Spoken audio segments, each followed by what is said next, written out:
Hi everyone, my name is Ale and I am a mother of a child, Tommy, with autism. And I recently started posting a series of videos that don't have any kind of voiceover or anything. And in case people are wondering, they are coming from a person with the point of view of someone who has gone through the process of getting a diagnosis for their child. Tommy is 3 years old. He's nonverbal. He knows a couple of words and a lot of sounds. You can hear him in the background. But we went through a whole process these last couple of years, and I wanted to share that with you and provide resources, if not for you and your family, but maybe you know somebody who has a child or suspects they have a child, or they're not getting their questions asked by a pediatrician. These are just some resources that I can provide to you to just share the education that I have. I'm not any kind of therapist or child physician. I am a mom with limited resources that I just want to share. Okay, I'm getting ready right now to go to a tour and a meetup of a ABA facility, Blue Sprig, that we are considering putting Tommy in full time while he goes to school as well. But it's right up the street from us, and we've been on a wait list with Medicaid to get him into an ABA facility. So I'm just going to give you all a little bit of background on me and us and our family and our situation. My husband and I met here in Houston a couple years ago. He was living in Africa full time and was in Houston visiting family for a period of time, and we met on Tinder. We dated here for a few months and then long distance for about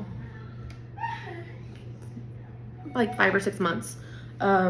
Eventually I ended up going to Congo to be with him.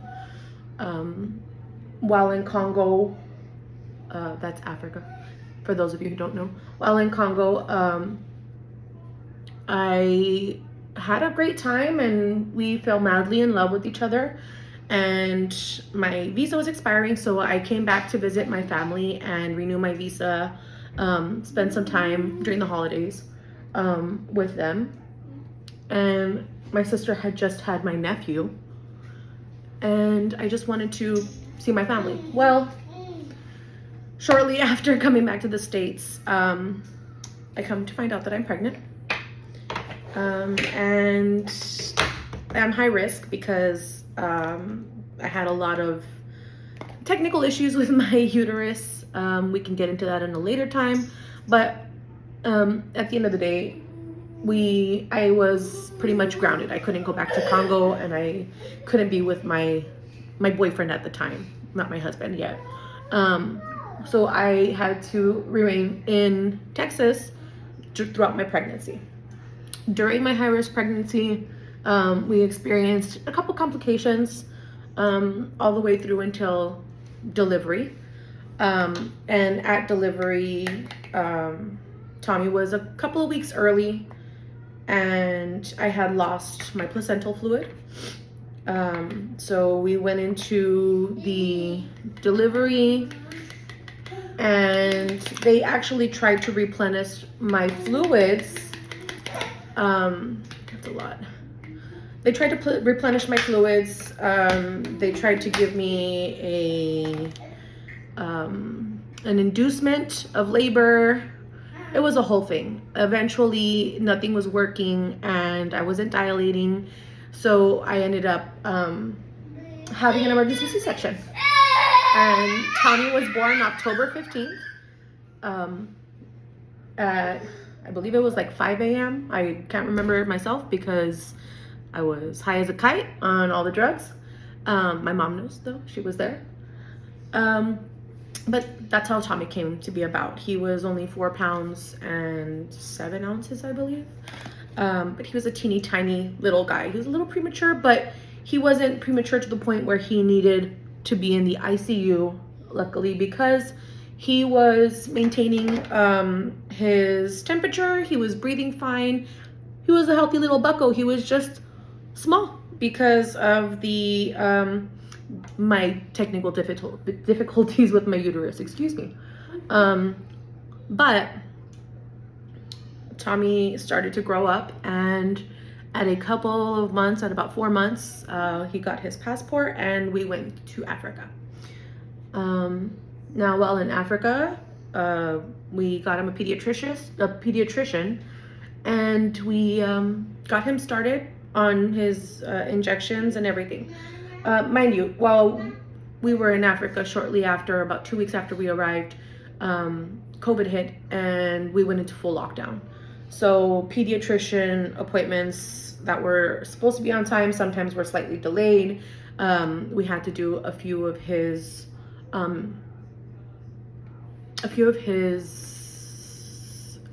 injections at home ourselves, which was not fun because he was a teeny little baby and he did not like needles. To this day, he does not like any kind of doctor's facility. He freaks out. He has full-blown panic attacks. We'll talk about that later. But as Tommy's getting older, 6 months comes around, 8 months comes around, I'm noticing that he's not hitting his benchmarks. He's missing he's not doing first words. He's not doing a lot of baby talk. He's not trying to crawl, roll over. He's just not doing baby things, on time. I bring this up with the pediatrician and she says, boys are slow. It's fine. Boys are slow. They develop slower. It's not an issue. It's not a concern. Okay. So he's slow. He's just learning slower than normal. And eventually he rolls over. He learns how to crawl. He learns how to walk. He learns how to climb. He just is nonstop. But while he's learning how to walk, he's walking backwards a lot. He's having trouble feeding. He has some dairy issues. He's developing rashes, so we eliminate dairy. But texture issues for food. He's not really liking to eat everything, and he's throwing food, and I'm noticing this head tilt that he does. I'd be feeding him or he'd be doing something and his head would fully tilt to one side, and I thought, that's weird.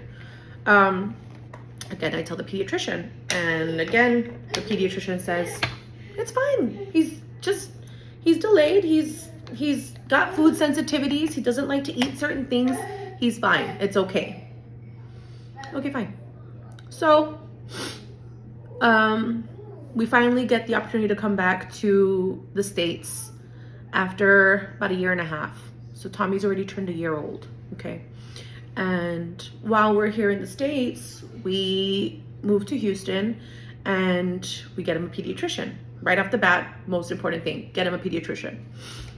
While we're sitting there at the pediatrician's office, the pediatrician goes, I'm gonna go ahead and give you some tests that I want you to fill out. It's just yes or no, multiple choice, etc., that I just want you to fill out because I'm noticing a few delays, but I want to be sure.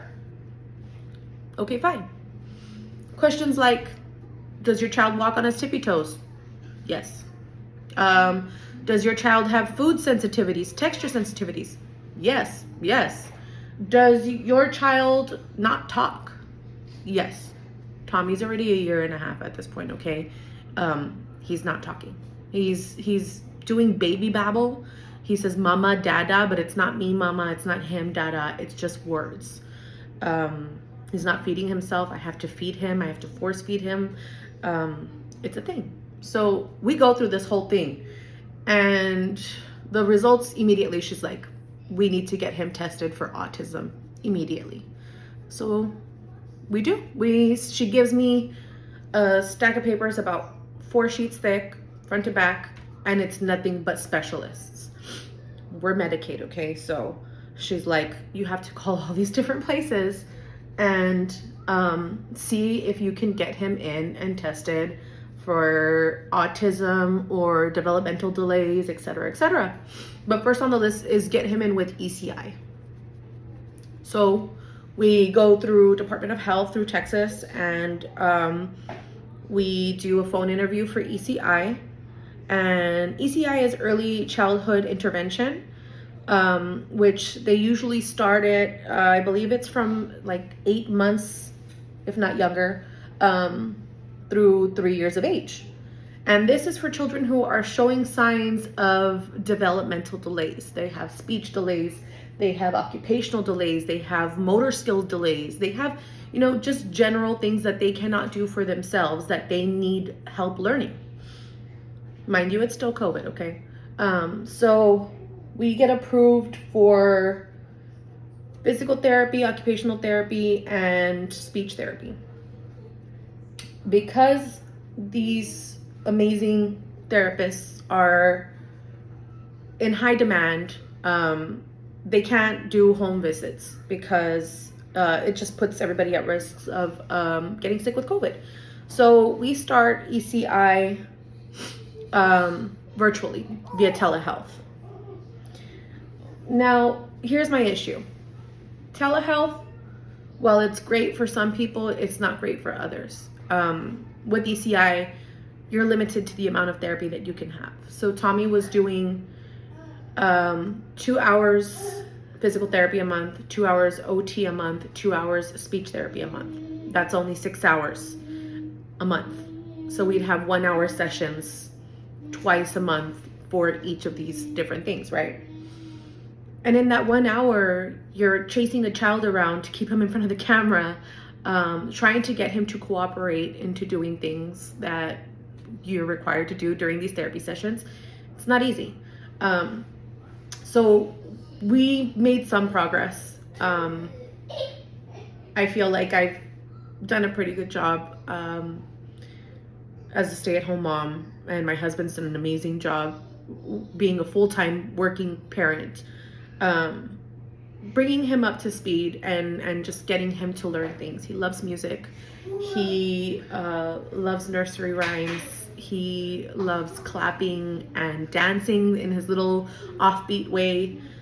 He loves climbing. My husband taught him how to climb at a very young age, and it's so scary. But he's got no sense of fear, which is great. He's a fearless kid. At some point, hopefully, he will be a stunt double. Stunt double.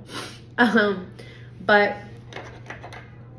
it's been 3 years, and for the last year, we've been trying to get him in with ABA.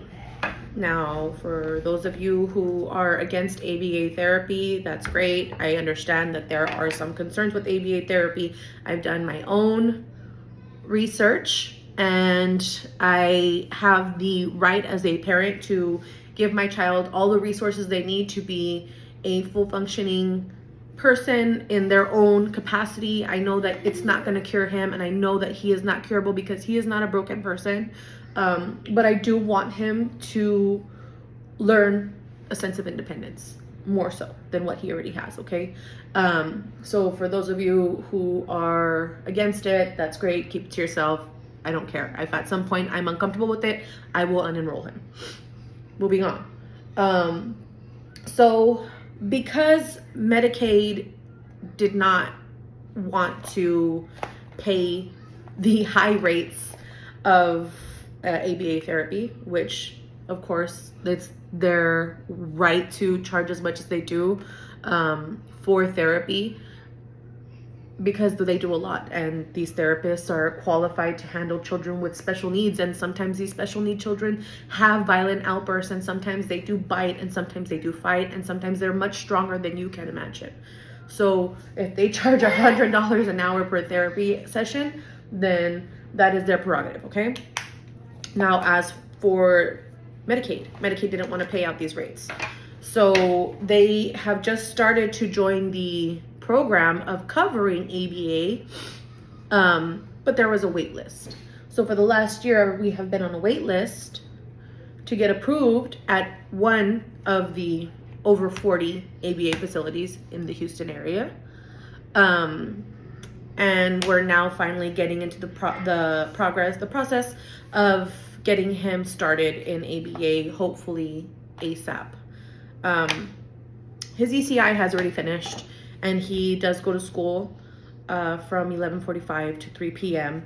every day, which is great. It's a very weird time block.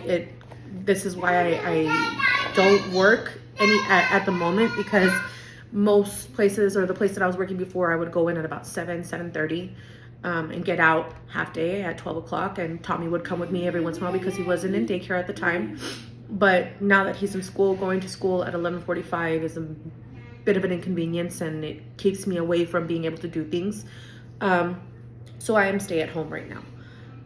The ABA therapy would be from 8 a.m. to 12 p.m., which is a great slot. And hopefully with that schedule, I can either take on a morning job, or if he is able to still participate in school, he can go immediately from therapy to school and be a little bit late to school, but I could work a full-time job, which would be great. These are just a few of the difficulties that you experience when you don't have full-time help and you have a child who requires full-time help. Hence the need for ABA, because I want him to be more independent. And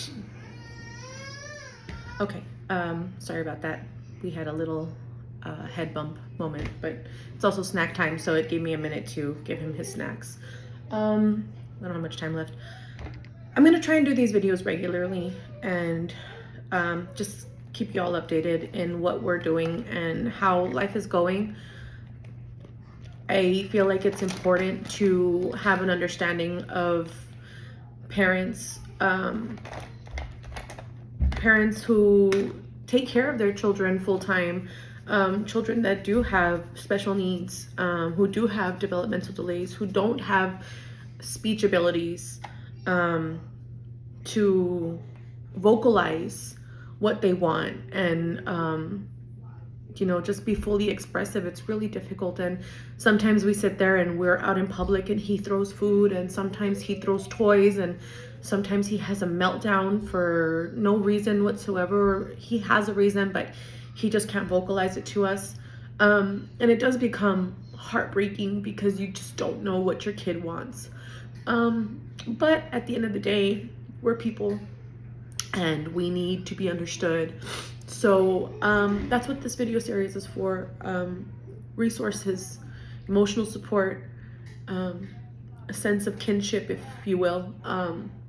But you're not alone as a parent, and don't ever feel ashamed of looking for help. If you need help, if you have questions that you feel like you don't have answered, or you need a friend, you can always hop in my DMs. Just kidding. Leave a comment and I'll message you back with my other social medias, or even a phone number if we get to that point. But if you're looking for support, friends in the Houston areas, yo, what's up, moms? I am happy to be a friend and a shoulder. And that's it. I'll be putting out videos hopefully every week. If not just of me, then just resources and little scripts that I develop with more helpful information as we go. But it was nice talking to you, and hopefully we talk again soon.